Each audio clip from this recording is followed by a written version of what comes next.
Hello friends, welcome back study with Bihari Babu. स्वागत है।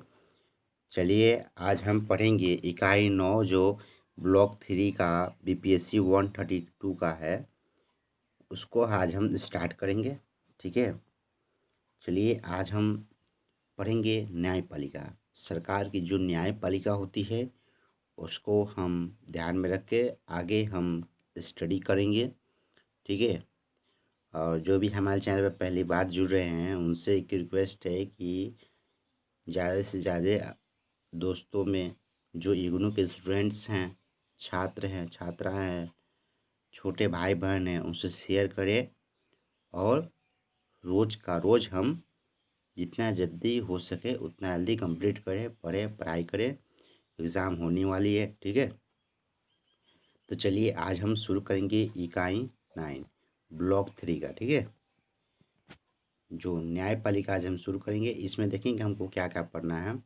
थोड़ा उद्देश्य पर नज़र डाल लेंगे, प्रस्तावना पर डाल देंगे, और भारत की उत्पत्ति कैसे हुई, भारत में जो न्यायपालिका हुई, न्यायपालिका की जो उत्पत्ति कैसे हुई उसको हम ध्यान में रख के आगे पढ़ेंगे। ठीक है, सर्वोच्च न्यायालय के बारे में हमको पढ़ना है कि नियुक्तियाँ हैं और संरचना, कार्यालय, वेतन, अधिकार जैसे पॉइंट्स हैं उनको हम पढ़ेंगे। सर्वोच्च न्यायालय का क्षेत्र अधिकार देखेंगे। ठीक है, सर्वोच्च न्यायालय का आखिर कितना तक अधिकार है, क्या क्या उनके हाथ में है। ठीक है, और उसमें भी उच्च न्यायालय भी है। ठीक है, और भी है।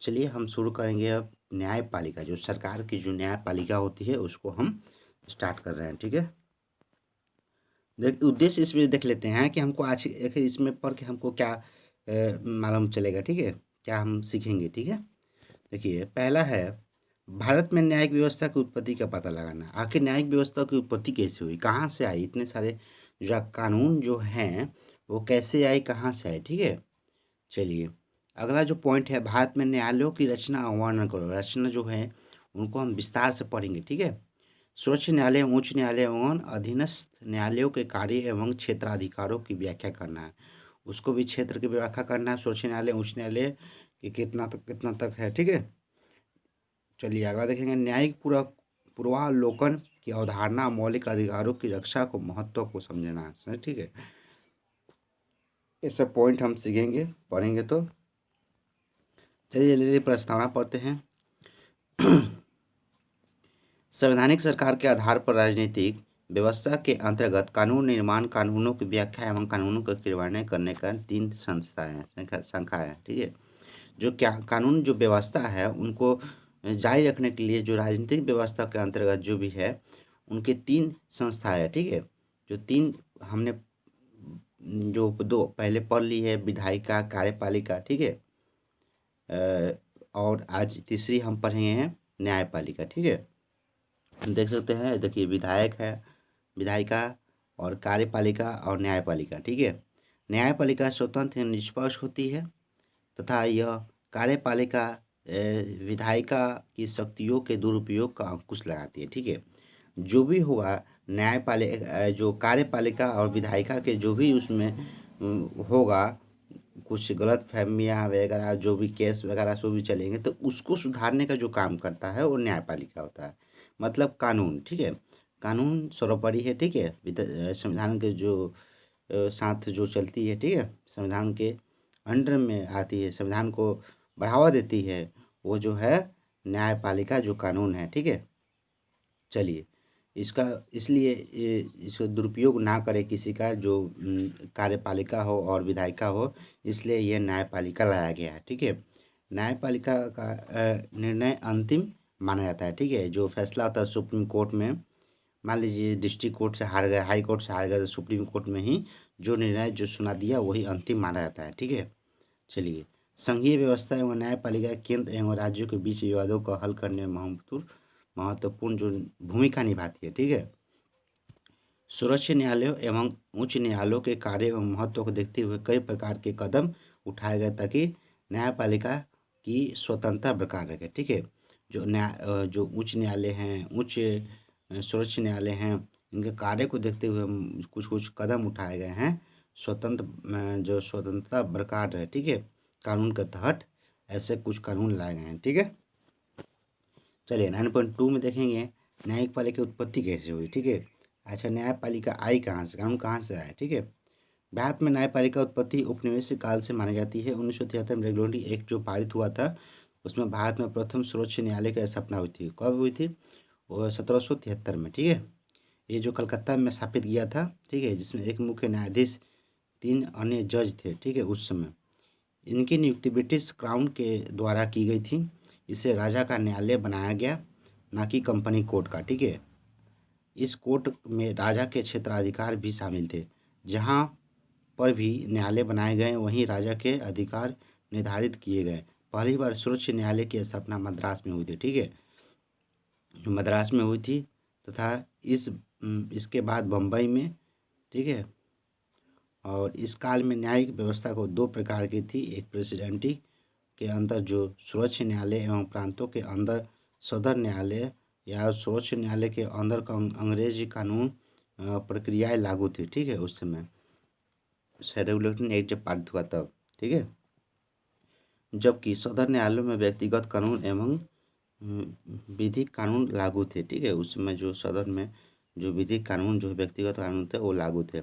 1961 में उच्च न्यायालय जो अधिनियम के अंतर्गत इन दोनों को मिलकर एक एक कर दिया गया। ठीक है, इस अधिनियम को सर्वोच्च न्यायालय को कस्बों में बांट दिया गया। ठीक है, कलकत्ता, बम्बई, मद्रास में उच्च न्यायालयों की स्थापना की गई। लेकिन सबसे बड़ा अपील न्यायालय प्रवी परिषद जो कि न्यायिक समिति के अधीन था। ठीक है, जो कलकत्ता में जो सर्वोच्च न्यायालय जो स्थापित किया गया था उनको 1911 में उनको हटाकर दिल्ली कर दिया गया। ठीक है, इसको आप ध्यान में थोड़ा रखिएगा।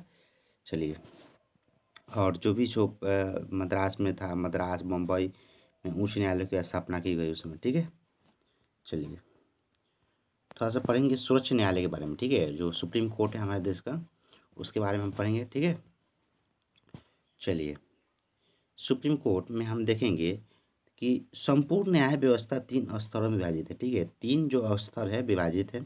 सबसे ऊपर जो है सर्वोच्च न्यायालय है, उसके नीचे उच्च न्यायालय है, उसके नीचे न्यायालय है स्थापित है। ठीक है, उसके नीचे जो है हम लोग का जो डिस्ट्रिक्ट जो होता है वो होते हैं। ठीक है, उतना ये नहीं है, पर तीनों जो मेन जो समझ लिए स्तर का विभाजित है। 3 हथियार है। ठीक है, एक तरह से कानून व्यवस्था को स्थापित करने के लिए। ठीक है, चलिए सर्वोच्च न्यायालय कानून के सर्वोच्च न्यायालय हैं। सर्वोच्च न्यायालय कानून का सर्वोच्च न्यायालय। ठीक है, ये याद रखिएगा। संविधान का मानना है कि सर्वोच्च न्यायालय द्वारा घोषित कानून सबके लिए व्यवहारिक होगा। विशेषकर भारतीय क्षेत्र के सभी छोटे न्यायालयों में सर्वोच्च न्यायालय के नीचे उच्च न्यायालय होते हैं। ठीक है, सर्वोच्च न्यायालय के जो नीचे होते हैं उच्च न्यायालय होते हैं, जो राज्यों को स्थापित होते हैं। हर एक राज्य में होता है, हर एक राज्य में नहीं कह सकते, कुछ कुछ राज्य में नहीं है, पर हर एक जो स्टेट्स हैं उनमें एक उच्च न्यायालय होते हैं।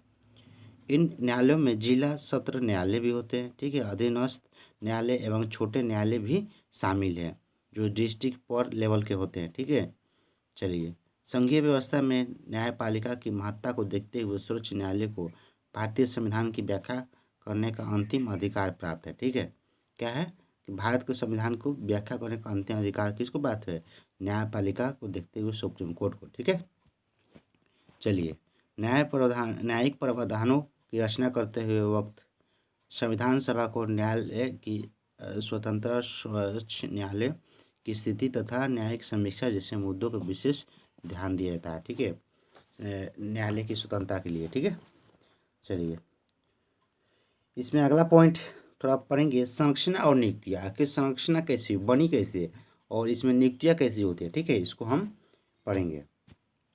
चलिए 9.3.1 में सर्वोच्च न्यायालय में एक मुख्य न्यायाधीश के अलावा 26 अन्य न्यायाधीश होते हैं। ठीक है, सर्वोच्च न्यायालय में एक मुख्य न्यायाधीश, उसके अलावा 26 अन्य न्यायाधीश होते हैं। जबकि सर्वोच्च न्यायालय की स्थापना की गई थी, जब सर्वोच्च न्यायालय की स्थापना की गई थी उस समय मात्र 8 न्यायाधीश थे। ठीक है, याद रखिएगा कितने थे? 8। तो याद रखिएगा 8 थे। अब इसकी संख्या बढ़कर कितना हुई है? 26। ठीक है, कितना हुई है? 26। चलिए भारत में राष्ट्रपति द्वारा इनकी नियुक्ति की जाती है। ठीक है, किसके द्वारा नियुक्ति की जाती है? जो भी जज होते हैं उनको भी राष्ट्रपति के द्वारा, मुख्य न्यायाधीश जो होते हैं राष्ट्रपति के द्वारा नियुक्ति की जाती है। ठीक है, लेकिन राष्ट्रपति प्रधानमंत्री और मंत्रिपरिषद की सलाह पर नियुक्ति करते हैं। ठीक है, हमने पिछली क्लास में पढ़ा था कि जो प्रधानमंत्री चाहेंगे उनको ही राष्ट्रपति इलेक्ट करेंगे। ठीक है, चुनेंगे, उसको शपथ दिलाएंगे। ठीक है, मंत्रिपरिषद की सलाह से। ठीक है, चलिए, कैबिनेट जो होते हैं सरकार की। चलिए, अनुच्छेद जो है संविधान का अनुच्छेद 124(2) में, ठीक है, इसको तो देखिएगा, 24(2) में सर्वोच्च न्यायालय के जजों की नियुक्ति मंत्रिपरिषद के सलाह के पश्चात करते हैं। हमने पढ़ा था पहले पिछले क्लासों में। सर्वोच्च न्यायालय की मुख्य न्यायाधीश नियुक्ति राष्ट्रपति विभिन्न न्यायाधीशों के साथ विचार विमर्श करने के बाद करते हैं। ठीक है, मतलब जो सर्वोच्च न्यायालय हैं, मुख्य न्यायाधीश की नियुक्ति जो करते हैं, न्यायाधीशों के से विचार विमर्श करके ही करते हैं। ठीक है, नियुक्ति होता है। ठीक है,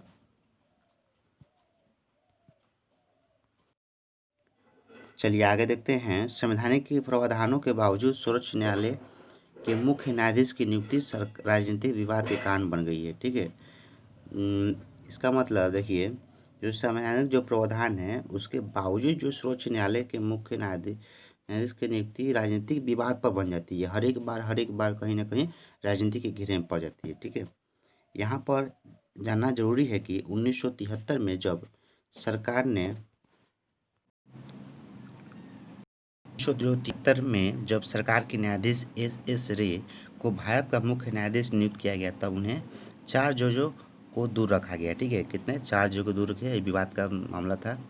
उस वक्त मुख्य न्यायाधीश एस.एम. सीकरी, ठीक है, एस.एम. सीकरी जो थे, की सिफारिशों को भी सरकार ने नहीं माना था। ठीक है, जो जज थे उनके सिफारिश को नहीं माना था, सरकार अपनी मर्जी से उनको बनाए थे। ठीक है, इसी राजनीतिक हस्तक्षेप के बचाव के लिए सर्वोच्च न्यायालय के जजों की नियुक्ति के लिए कुछ योग्यताएं निर्धारित की गई। ठीक है, इसके हिसाब से योग्यताएं जो निर्धारित की गई है, यह योग्यताएं इस प्रकार है। वह व्यक्ति भारत का नागरिक होना चाहिए। ठीक है, पढ़ा था हमने। वह किसी उच्च न्यायालय में 5 वर्ष का कार्यरत हो। ठीक है, जब भी मुख्य न्यायाधीश के जो पद पर बैठते हैं उसे 5 वर्ष में उच्च न्यायालय में कार्यरत हो, जो जज जो होते हैं न्यायाधीश के तौर पर। ठीक है, या वह किसी उच्च न्यायालय में 10 वर्ष तक वकालत हो। ठीक है, 10 वर्ष तक वकालत किए हों उच्च न्यायालय में, सिर्फ उच्च न्यायालय में और डिस्ट्रिक्ट वाले में नहीं।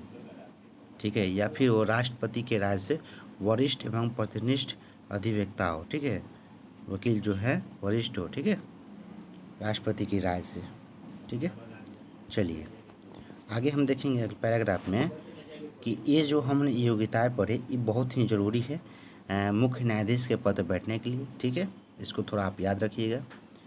न्यायाधीशों की नियुक्ति के लिए कोलेजियम प्रणाली, ठीक है, क्या? कोलेजियम प्रणाली जो हम देख सकते हैं, कोलेजियम प्रणाली अधिवासी, ठीक है, अधिवासी समिति जो है या मंडल की प्रकृति बड़ी अद्भुत है। ठीक है, कोलेजियम प्रणाली को अपनाया गया है। इसलिए भी काफ़ी लोकप्रिय है क्योंकि यह न्यायाधीशों को चयन के लिए न्यायाधीश ही होते हैं। ठीक है, न्यायाधीश चयन करते हैं। इस प्रणाली की शुरुआत 1990 में 2 महत्वपूर्ण निर्णयों के बाद हुई थी। ठीक है, क्या है देखेंगे।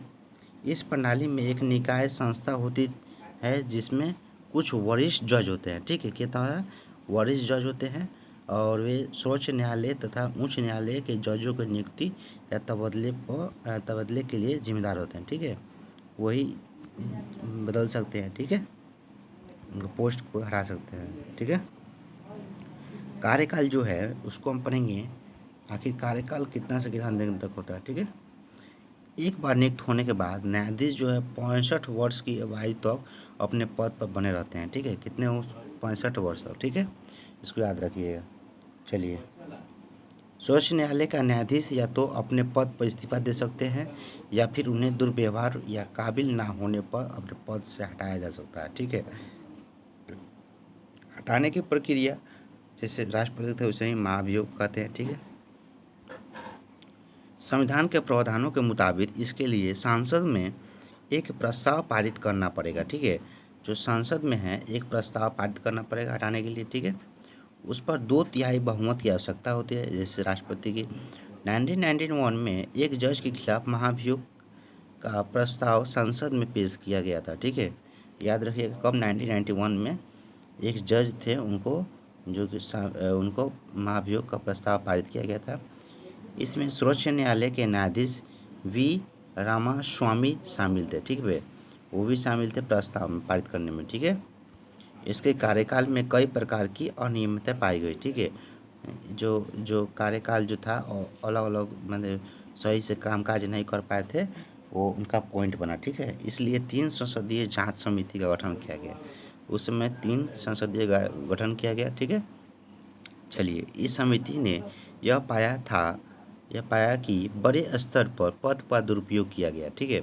बड़े स्तर पर, छोटे छोटे नहीं, बड़े स्तर पर दुरुपयोग किया गया पोस्ट का, ठीक है। तथा इसे जनता, ठीक है, इसे जनता के हित में भी चोट पहुंची है, ठीक है।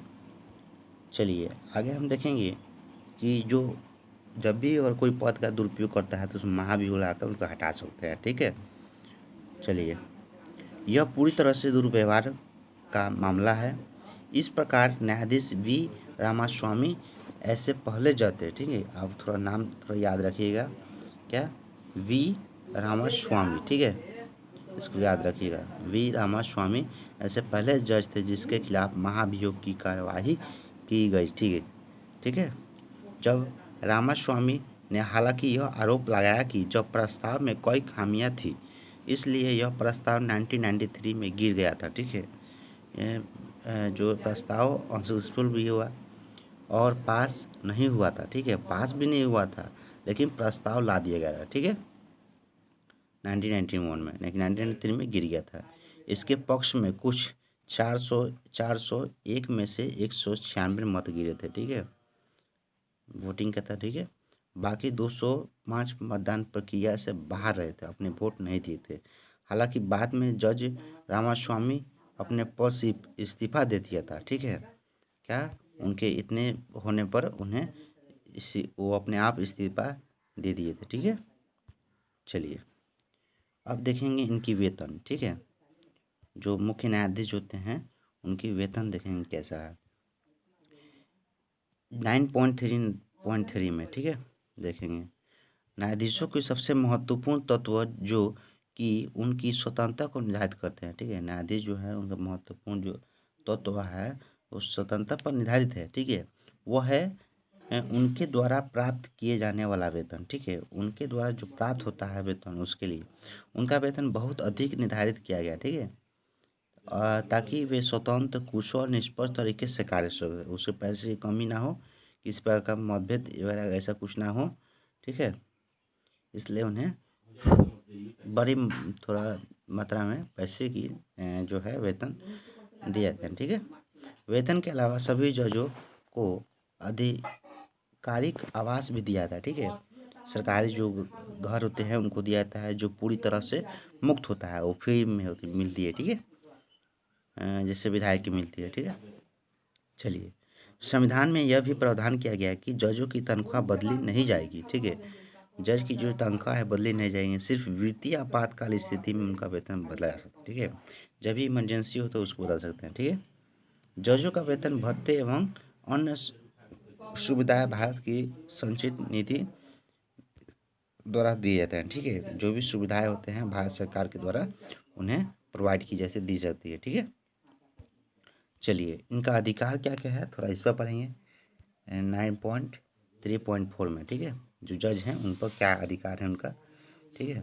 चलिए, राजनीतिक विवादों से बचने के लिए संविधान के जजों को कुछ विशेष अधिकार उन्मुक्तियाँ दिए गए हैं ताकि वे आलोचनाओं से अपने अधिकारी कार्यों को खामियों को बचाया जा सके, ठीक है, और राजनीतिक में ना डूबे, ठीक है, किसी प्रकार से, ठीक है, अपनी कार्य स्वतंत्रतापूर्वक करें। न्यायालय को यह अधिकार दिया गया कि वह ऐसे व्यक्ति के खिलाफ अवमानना की कार्यवाही कर सकता है जो जजों के अधिकारी कार्यों को बाधा उत्पन्न करती है, ठीक है। जजों को जो आधिकारिक कार्यों को है उस पर उत्पन्न करती है, ठीक है। चलिए, यहाँ तक कि सांसद में भी जजों का बर्ताव पर कोई चर्चा नहीं हो सकती, ठीक है, सिवाय उनके पद से हटाने के प्रस्ताव को छोड़कर, क्योंकि जो है उनके कानून, जितने भी कानून हैं उनके लिए सर्वोपरि है, वो जो फैसला सुनाएंगे उसी मानते हैं, इसलिए उन्हें स्वतंत्र रखा गया है। किसी चीज़ की कमी या उपलब्धि नहीं की गई है वेतन से लेकर उनके अपने निजी व्यवहार जिम्मे पर। ठीक है, चलिए अब इस पर कुछ क्वेश्चन देखेंगे। पहला आपका है सर्वोच्च न्यायालय में न्यायाधीशों की नियुक्ति के लिए क्या क्या योग्यता है, तो हमने पढ़ ली है। ठीक है, कि जो 65 वर्ष की उम्र तक की जो उसकी जो हरा सकते हैं पद पर। ठीक है, और भी यहाँ भारत का नागरिक हो, ये सब कुछ कुछ योग्यताएं हैं। हमने एक क्वेश्चन वीडियो ला देंगे, प्रश्न उसमें पढ़ेंगे। ठीक है, सर्वोच्च न्यायालय के न्यायाधीश को हटाने की प्रक्रिया क्या क्या है, महाभियोग जो है उनके बारे में हम लोग पढ़ा। चलिए अगले दिन हम पढ़ेंगे सर्वोच्च न्यायालय का क्षेत्राधिकार। ठीक है, जो है क्षेत्र न्यायाधिकार, इसको हम पढ़ेंगे अगले दिन। तो आज के लिए इतना ही। ठीक है, अगले दिन हम जो न्यायपालिका का अगला भाग लाएंगे। ठीक है, चलिए आज तक लिए इतना ही। जय हिंद, जय भारत।